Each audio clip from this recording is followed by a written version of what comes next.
जब हम बड़े क्वेश्चन की तरफ जाते हैं हम कहते हैं यार ये वाला क्वेश्चन पहले स्टार्ट कर ले, फिर वो क्वेश्चन स्टार्ट करते हैं तो मन कहता है कि यार और वाला क्वेश्चन तो और अच्छा था, तो हम इतने डिलेमा में आते हैं। फिर कहते हैं तेरे भाई के तो 95 मार्क्स आएंगे, और भाई ने पेपर में ये नहीं देखा कि हर क्वेश्चन के दो दो तीन तीन पार्ट थे, तो एक पार्ट देख के इतना खुश हो गया था कि बाकी दो पार्ट्स उसकी नजर में। पूरे डायग्राम को बेटा बॉक्स में डाल के आते हो, लेबलिंग को बॉक्स में डाल के आते हो, तो बहुत ही अच्छा दिखता है। और ट्राई करो अगर डायग्राम बनाने के लिए आया तो एक बड़े पेज पे बड़ा सा डायग्राम, राइट हैंड साइड पे उसकी लेबलिंग बनाए। अक्सर देखा होगा कि बुक्स में भी अगर एक फ्लो चार्ट गिवन होता है तो हम पैराग्राफ छोड़ के फ्लो चार्ट पढ़ लेते हैं ताकि हमें जल्दी समझ आए। बेटा एग्जामिनर भी आपके पेपर को जल्दी से जल्दी समझना चाह रहा है ताकि वो जल्दी से मार्क्स दे, जल्दी से कॉपी चेक करे, जल्दी से अगले पेपर पे जाए और जल्दी से वो घर जाए। किसी के पास इतना टाइम नहीं होता तुम्हारे पैराग्राफ में से आंसर करते हैं, इस तरीके से कट करते हैं, जिसका ध्यान नहीं भी जाना उसका भी जाएगा।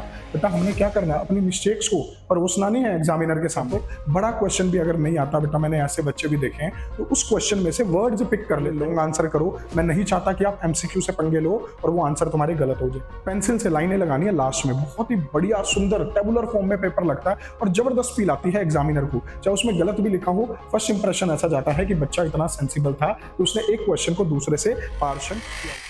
हेलो बच्चा पार्टी, कैसे हो आप लोग? Welcome back to this channel पढ़ ले भाई।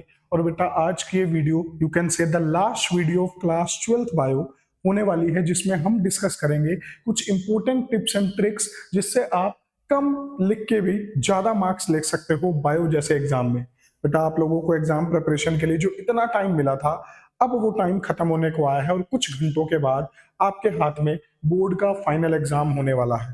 बेटा बहुत बच्चे बहुत प्रिपरेशन अच्छे लेवल की करते हैं, बट कुछ इंपॉर्टेंट टिप्स एंड ट्रिक्स हैं जिनमें से कुछ मेरे पर्सनल फेवरेट्स हैं और मैंने पर्सनली उन टिप्स को फॉलो करके बेटा बोर्ड एग्जाम में बहुत अच्छा स्कोर किया था बायो जैसे सब्जेक्ट में। तो वीडियो को बेटा स्टार्ट करेंगे, बट वीडियो को स्टार्ट करने से पहले I just want to know कि आपकी कितनी प्रिपरेशन है, जस्ट कमेंट सेक्शन में लिखेंगे। आप में से बहुत सारे बच्चे बेटा बहुत क्वेरीज पूछ रहे हैं, और अगर आपको कुछ भी क्वेरी है बायो के एग्जाम से रिलेटेड, किसी टॉपिक से रिलेटेड, किसी क्वेश्चन से related, just comment it down.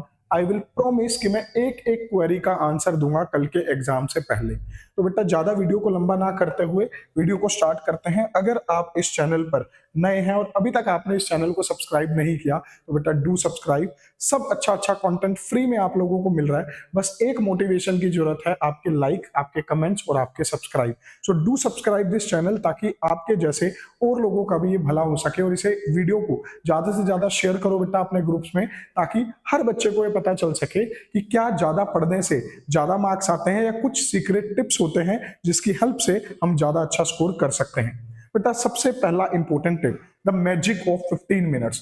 आप लोगों को पता है कि आपका जो क्वेश्चन पेपर आपको मिलता है दैट इज 10:15, 10:15 पे, 10:15 बजे क्वेश्चन पेपर आपको मिल जाता है और 10:30 बजे आपका जो है वो पेपर रिटर्न स्टार्ट होता है। हर पेपर में ऐसा हुआ, तो क्या ये 15 मिनट हमें इफेक्टिवली यूज करने चाहिए? The answer is absolute yes. बेटा शुरुआत के 15 मिनट और लास्ट के 15 मिनट 50% ये डिसाइड कर देते हैं कि आपका पेपर कैसा जाने वाला है।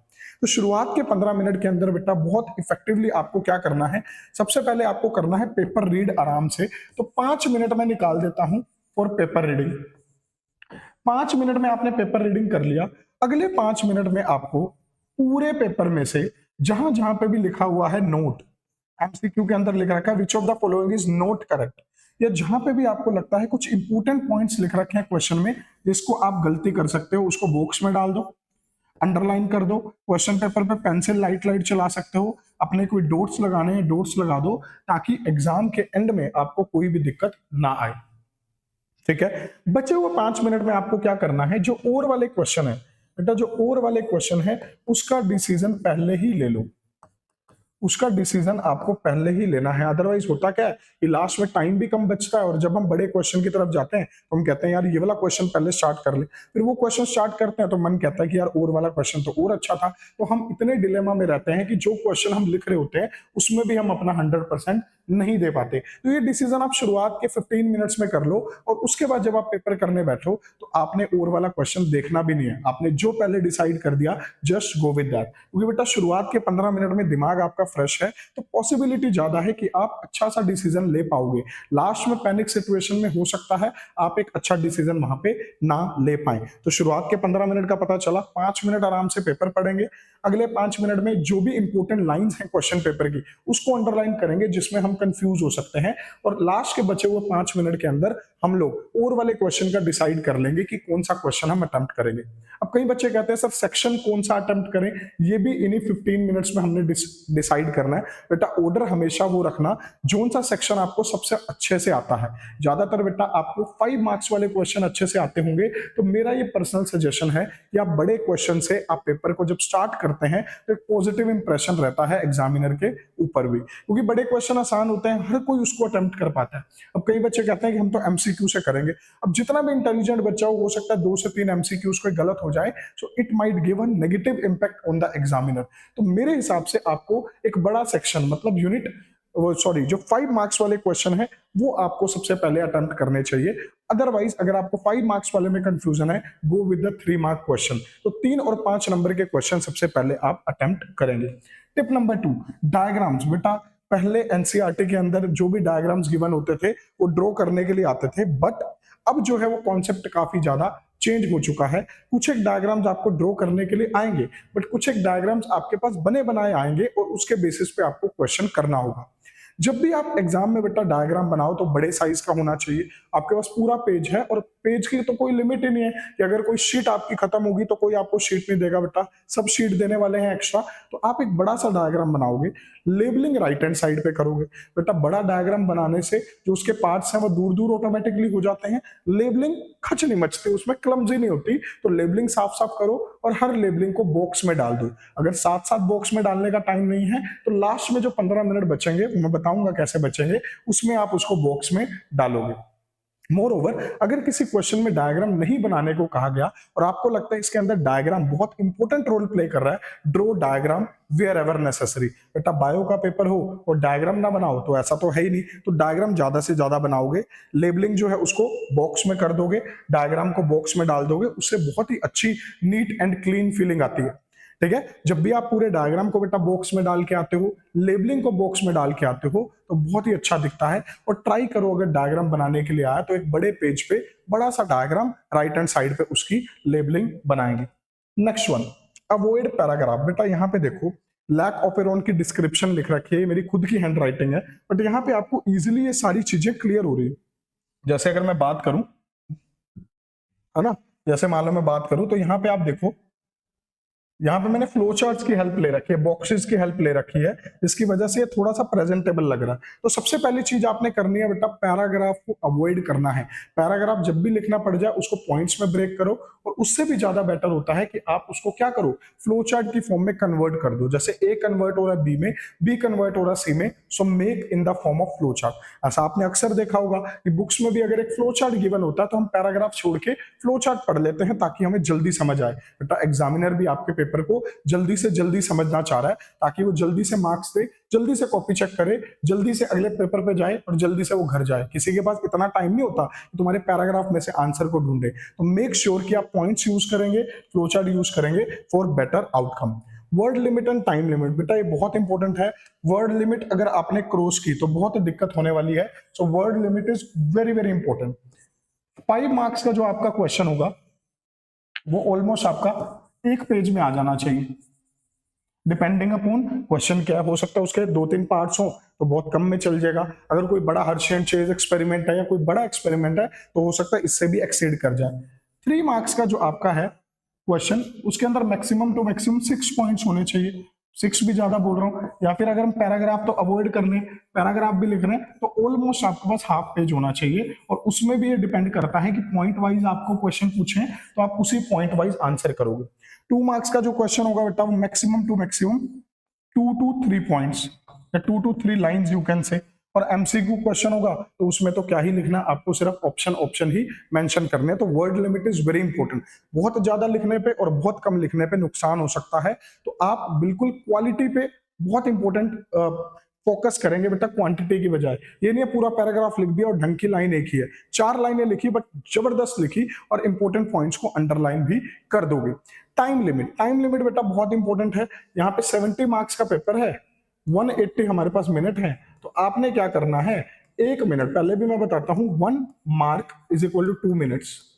बस इससे अपने आप को कंपेयर करते रहो। मान लो 20 मिनट के बाद पेपर शुरू हुए को 20 मिनट हो गए, तो आपको ये चेक करना है क्या मेरा 10 नंबर का पेपर हो गया। अगर मेरा 10 नंबर का पेपर हो गया तो मैं सही ट्रैक पे जा रहा हूँ। 1.5 घंटा हो गया, मतलब 90 मिनट खत्म हो चुके हैं। 90 मिनट के बाद मैं चेक करूं क्या मेरा 45 मिनट का पेपर हुआ है। अगर 45 मिनट का मेरा पेपर हो गया तो मैं सही टाइम पे चल रहा हूँ। ये बहुत इंपॉर्टेंट है बेटा, साथ साथ अपने आप को एनालाइज करते रहो। अदरवाइज टीचर बोलेगा लास्ट 15 मिनट्स और आपको लगेगा ये भी पढ़ा है, ये भी करने वाला है, अभी तो यार ये क्वेश्चन भी छोड़ा था। तो time limit is very important. जब आप टाइमली पेपर खत्म करते हो बेटा, अगर ये 1:2 में जाते हो तो आपका पेपर 140 मिनट्स में खत्म हो जाएगा। 140 मिनट्स मतलब 20 मिनट अभी भी पड़े होंगे आपका डैमेज कंट्रोल के लिए। आपको कोई क्वेश्चन नहीं आता था, लास्ट के लिए आपने छोड़ा था, कोई क्वेश्चन आपको अंडरलाइन करना है, बॉक्सेस डालने हैं, शेडिंग करनी है, पेपर को सजाना है, मतलब फाइनल टच जो होता है वो लास्ट के 20 या 15 मिनट में आप दे पाएंगे। चलिए बेटा, अवॉइड कटिंग। अब कई बच्चों को ना बेटा बहुत ही बुरी आदत होती है, हैबिट होती है कटिंग करने की। अगर कुछ गलती से आपने लिख दिया, for example you have written, मान लो आपने लिख दिया एनिमल। अब एनिमल को आपने कट करना था, तो कट करने का बेटा एक तरीका ये हो सकता है, कट करने का एक तरीका हो सकता है, मान लो ब्लू पेन है तो ऐसे कट लगा दो। कई बच्चे क्या करते हैं, इस तरीके से कट करते हैं, जिसका ध्यान नहीं भी जाना उसका भी जाएगा। बेटा हमने क्या करना है, अपनी मिस्टेक्स को परोसना नहीं है एग्जामिनर के सामने, अपनी जो हमारी शॉर्ट कमिंग्स है उसको नहीं परोसना, हमें अपना जो पॉजिटिव इंपैक्ट है, जो हमारी पॉजिटिविटी है, जो हमारे स्ट्रॉन्ग पॉइंट्स हैं वो रखने हैं एग्जामिनर के सामने, ताकि एग्जामिनर को लगे कि क्या जबरदस्त बच्चा है। वैसे तो ट्राई करो कि कटिंग हुई ना, इतना सोच समझ के लिखो। अगर कहीं पे आपके थॉट्स नहीं बन पा रहे तो आप क्या करो, आप उसको पहले रफ में मेन मेन पॉइंट्स लिख लो, बट कटिंग आप अवॉइड करेंगे। अगर कटिंग पूरे पेज की हो जाती है तो एक कट लगाओ सिंपल और ऊपर लिख दो रोंग, है ना। कई बच्चे का मन नहीं भरता, फिर ऐसे कट लगाएंगे, फिर ऐसे कट लगाएंगे, फिर ऐसे खेल चल जाएगा, डिजाइन बनाने लग जाएंगे। बेटा डिजाइन बनाने थोड़ी ना जा रहे हो पेपर में, पेपर में आप बेटर से बेटर आउटकम के लिए जा रहे हो, तो आपने ध्यान रखना है कि कटिंग बहुत सिस्टमेटिकली आप करेंगे। नेक्स्ट वर्ड, अटेम्प्ट 70 का करना है, there is no negative marking. बेटा अगर कोई नेगेटिव मार्किंग नहीं है तो 70 का करेंगे। अगर एमसीक्यू खाली छोड़ के आओगे तो गलत होना ही होना है, कुछ भी लिख के आओगे तो ओनली 5% चांसेस तो है सही होने के। एबीसीडी में से एक तो आंसर है ही। तो अगर आपको कोई क्वेश्चन नहीं आता उसको लिख के आओ। अगर बड़ा क्वेश्चन कोई ना आए, सर आपको लग रहा होगा एमसीक्यू की बात कर रहे हैं सर, तो बड़ा क्वेश्चन भी अगर नहीं आता बेटा, मैंने ऐसे बच्चे भी देखे हैं तो उस क्वेश्चन में से वर्ड्स पिक कर लेते हैं। जैसे आ गया the ecology and the ecosystem are the sustainable unit of the earth, कुछ ऐसा करके आ गया, वैसे आएगा नहीं बट ऐसा आ गया यार जिसमें आपको पता नहीं चल रहा क्या लिखना है। तो जितने वर्ड्स का मतलब आपको पता है उसको एक साथ लिख दो, ऑटोमेटिकली वो जो आंसर आपका बनेगा ऑटोमेटिकली वो कुछ ऐसा बन जाएगा कि आप इजीली उसमें 3 में से 3 ना ले पाओ तो 3 में से 1.5 या 2 नंबर आप ले पाओगे। एक और गलती बच्चे करते हैं, जब आप बेटा पेपर कर रहे हो अगर कोई क्वेश्चन आपको नहीं आता उसकी जगह वहीं पे छोड़ दो, क्योंकि जब आप अच्छे क्वेश्चन के अंदर एक कम अच्छा क्वेश्चन फंसा देते हो तो एग्जामिनर की नजर उस पर नहीं जाती है। मान लो आपका पहला क्वेश्चन सही, दूसरा सही, तीसरा, चौथा, पांचवा, 6 क्वेश्चन आपको नहीं आता तो कई बच्चे कहेंगे 7th कर देते हैं, 6 लास्ट में करेंगे। भाई तुम एग्जामिनर को खुद दिखा रहे हो कि मेरा 6th क्वेश्चन सबसे कमजोर था इसलिए मैंने लास्ट में छोड़ा, तो एग्जामिनर के भी दिमाग में आ जाएगा। आप उसकी जगह छोड़ दो, अटेम्प्ट बाद में कर लेना, बट जब अच्छे क्वेश्चंस के बीच में वो फंस जाएगा, जब आप उसकी प्रेजेंटेशन कर दोगे, अंडरलाइन कर दोगे, it might be possible teacher उसको चेक करके सही मार्क्स दे दे। तो अपनी कमियां नहीं अलग से दिखानी है, उसको बीच में ही मिक्स कर देना। If a question troubles you then what, जब आपको कोई क्वेश्चन ट्रबल करता है बेटा वहां पे स्टक होके नहीं बैठना, उस क्वेश्चन को छोड़ दो, उसकी जगह छोड़ दो और लास्ट के 15 मिनट में अपने थॉट्स को कंस्ट्रक्ट करके आज तक आपने जितनी भी बायो पढ़ी है वो सब उसके अंदर डाल देना। डेफिनेटली 0 नंबर तो नहीं मिलेंगे, 1 या 1.5 नंबर मिल जाएगा। इसको कहते हैं डैमेज कंट्रोल। खाली छोड़ के आओगे तो बेटा तब कौन सा ही नंबर आपको मिलने वाला है, तो इस वजह से कुछ ना कुछ आप उसके अंदर मेंशन करके आएंगे। Remember the pattern of marking scheme. बेटा कई बच्चे पता क्या करते हैं, क्वेश्चन आया मलेरिया के ऊपर, अब मलेरिया के ऊपर 3 पार्ट थे क्वेश्चन के, पैराग्राफ में ही कई बार 3 पार्ट होते हैं, तो वो ये सोचते नहीं कि हमें बस मलेरिया देख के खुश हो गए, पूरा बना है उसका लाइफ साइकिल भी, ये भी वो भी। भाई उसने जो पूछा है उसके हिसाब से आंसर देना है। जितने उसके पार्ट्स है, मान लो एक लाइन में लिखा what do you mean by malaria, second part में लिखा इसका पॉजिटिव एजेंट कौन सा, थर्ड में लिखा इसका लाइफ साइकिल, तो आपको तीनों पार्ट को ध्यान से पढ़ना है। कई बच्चे सारा लिख के आते हैं फिर कहते हैं तेरे भाई के तो 95 मार्क्स आएंगे, और भाई ने पेपर में ये नहीं देखा कि हर क्वेश्चन के 2-2 3-3 पार्ट थे, वो एक पार्ट देख के इतना खुश हो गया था कि बाकी 2 पार्ट्स पे उसकी नजर ही नहीं पड़ी। तो भाई को खुश होने का हक तब है जब वो पेपर में एक एक पार्ट को ध्यान से देखेगा। बेटा पेपर 3 घंटे की जंग है, एक्साइटमेंट का मैदान नहीं है। कई बच्चे एक्साइटेड हो जाते हैं पेपर देख के, एग्जामिनेशन हॉल में एक दूसरे को देख के शक्लें बना रहे होते हैं कि क्या बढ़िया पेपर है आज तो ये कर देंगे। बेटा 3 आवर्स बिल्कुल थॉट्स को कंट्रोल रखना है, और पार्टी करनी होगी एग्जाम के बाद कर लेना। कल वैसे भी मेडिकल वाले बच्चों का लास्ट पेपर है, कुछ एक बच्चों का कंप्यूटर साइंस रह जाएगा, बट पेपर के अंदर बेटा अपनी थॉट्स को ये सोचो कि मुझे सबसे जबरदस्त पेपर करना है, और ये जो टिप्स मैं बता रहा हूँ उससे पेपर जबरदस्त होगा, दिखने में भी सुंदर लगेगा। सो मार्किंग स्कीम को बहुत अच्छे से याद रखना है। Sequence of paper must be long then short then MCQ. वो मैं पहले ही बता चुका हूं बेटा, सबसे पहले लॉन्ग आंसर करो। मैं नहीं चाहता कि आप एमसीक्यू से पंगे लो और वो आंसर तुम्हारे गलत हो जाए। एंड ऐसा भी होता है लास्ट में थोड़ा सा स्कोप रहता है आंसर वेरीफाई करने का। मैं ये नहीं कह रहा कि चिटिंग करो भर भर के, बट लास्ट में 10 मिनट में आप एमसीक्यू वेरीफाई कर सकते हैं। तो एमसीक्यू के लिए लास्ट का टाइम अगर आप रखोगे तो बेटर रहेगा, क्योंकि जाते ही आपका माइंड फ्रेश होता है, तो वो फ्रेश माइंड आपके बड़े क्वेश्चंस के लिए होना चाहिए। एमसीक्यू में वैसे भी आपकी प्रीवियस नॉलेज ही काम आती है। ऐसा नहीं होता कि आप सुबह सुबह जो टॉपिक पढ़ के गए उसमें से एमसीक्यू आ जाएंगे। सो एमसीक्यू हमेशा लास्ट में करेंगे, और जो सब्जेक्टिव क्वेश्चन है, बड़े क्वेश्चन है 3 और 5 मार्क्स के, वो करने वाले हैं हम पहले। Magic of spacing and underline after each question, ठीक है, और सब लिख के आना बेटा। सुनो, हर क्वेश्चन के बाद स्पेस छोड़ दो। 1 नंबर का क्वेश्चन 1 लाइन छोड़ दो, 2 नंबर का क्वेश्चन 2 लाइन छोड़ दो, 3 नंबर का क्वेश्चन 3 लाइन छोड़ दो, बिल्कुल सही।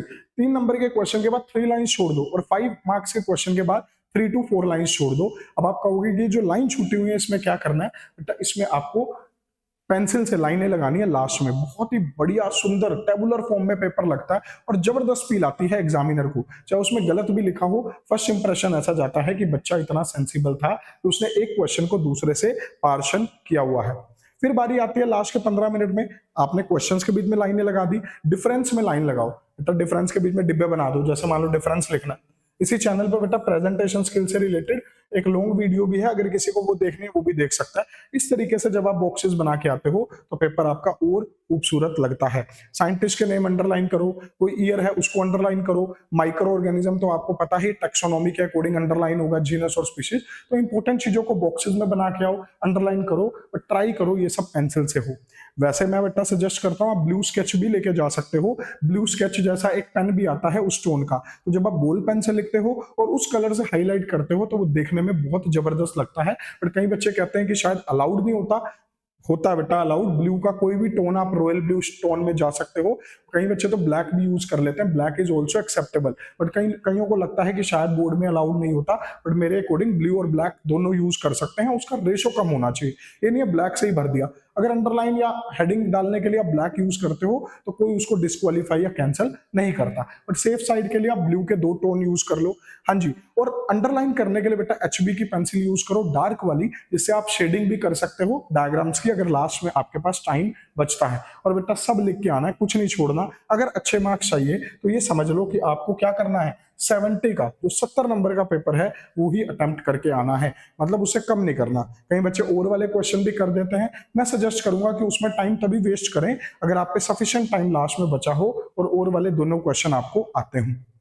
अब लास्ट के 15 मिनट बहुत इंपॉर्टेंट है। पूरा पेपर एक बार दोबारा से चेक करो, कोई क्वेश्चन तो नहीं रह गया, क्वेश्चन के अंदर जो पॉइंट्स लिखने वाले थे क्या सच में लिखे हैं। And most importantly her question के बाद लाइन लगाओगे, स्केल से ही अंडरलाइन करोगे इंपॉर्टेंट चीजों को। कोई डायग्राम है उसकी लेबलिंग चेक कर लो, बॉक्सेस में डाल दो डायग्राम को, डिफरेंस अच्छे से कर दो। मतलब इट्स लाइक कि लास्ट के अंदर हम क्या कर रहे हैं, लास्ट में अपने पेपर को खूबसूरत और सुंदर बना रहे हैं। तो शुरुआत के 15 मिनट और लास्ट के 15 मिनट मैंने कहा था बहुत इंपॉर्टेंट है, तो इस चीज का बेटा आप अच्छे से ध्यान रखेंगे। तो बेटा ये कुछ आपके लिए टिप्स एंड ट्रिक्स थे जो मैंने ढूंढे हैं, और मैंने अपनी लाइफ से भी कुछ एग्जांपल्स उठाए हैं। बेटा जब मैं 12th क्लास में था, मैंने बेटा 12th क्लास के अंदर टॉप किया था ब्लॉक लेवल पे, तो यही कुछ टिप्स मैंने यूज की थी सब्जेक्टिव पेपर्स में।